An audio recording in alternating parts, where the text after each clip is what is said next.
Bonjour.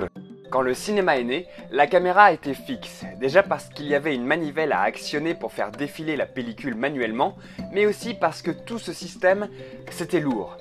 Très lourd, mais ce temps est révolu, et si de nombreux plans ne nécessitent pas de mouvement de caméra, cela reste tout de même un outil puissant pour le cinéaste qui souhaite faire passer un message ou créer une émotion particulière. Parce que si le cadre, la composition ou même l'échelle des plans sont autant de techniques empruntées à d'autres arts comme la photographie ou la peinture, les mouvements de caméra sont propres au cinéma. C'est pourquoi il me semble important de vous présenter quelques différents types de mouvements de caméra ou différents moyens de la déplacer que tout réalisateur se doit de connaître. Le panoramique, ou panneau pour les intimes, et je précise qu'on ne parle pas de druide, correspond à une rotation de la caméra sur son axe. Elle ne se déplace pas. Quand la caméra pivote de gauche à droite ou inversement, on parle de panoramique horizontale ou pan. Si elle pivote de haut en bas ou de bas en haut, c'est un panoramique vertical ou tilt. D'un point de vue technique, ce mouvement est réalisé à l'aide d'un pied muni d'une tête rotative ou bien caméra à l'épaule, mais on en reparle un peu plus tard. Le travelling, c'est un déplacement de la caméra au cours de la prise de vue. Ça permet de suivre un sujet parallèlement à son mouvement, de se rapprocher ou de s'éloigner de lui,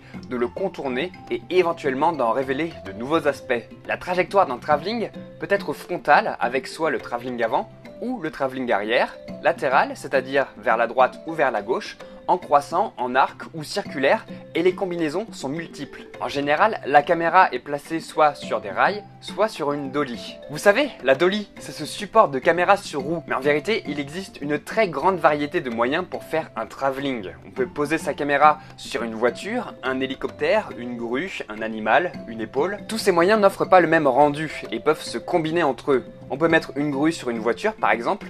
Bon, on peut pas mettre une voiture sur un animal, n'essayez pas ça chez vous. Dans un mouvement en caméra portée, la caméra n'est pas fixée sur un trépied, mais directement portée par le cadreur. Le mouvement est donc celui de l'opérateur, ça donne une liberté immense, mais aboutit très souvent à une image assez instable. Ça tremble énormément, et c'est ce rendu qu'on a dans certains films d'horreur, parce que le mouvement en caméra portée permet au réalisateur de créer un malaise, une incertitude chez le spectateur. Si on ne veut pas que ça tremble, on utilise un steadicam. C'est une technique qui repose sur un système assez similaire à la caméra portée, si ce n'est que la caméra est fixée à l'opérateur à l'aide d'une sorte de harnais. La liberté de mouvement est donc tout aussi importante, à la différence que le rendu est beaucoup moins nerveux, moins instable. Une grue.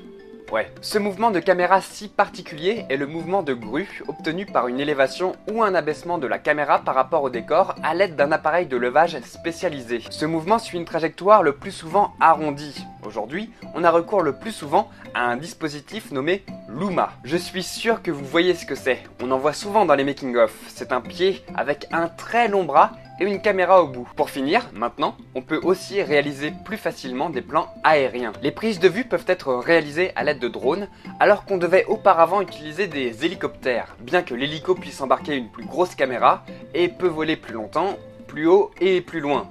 C'est quand même mieux. Bon, on est bien d'accord que pour parler de mouvement, il faut qu'il y ait un déplacement ou une rotation de l'axe de la caméra. On va prendre un exemple, le zoom. Vous pensez avoir fait un mouvement? Eh bien non.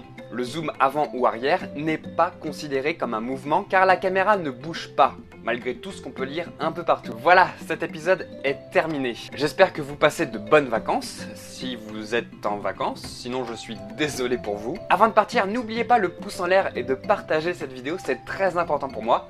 Et on se retrouve très bientôt. Bisous.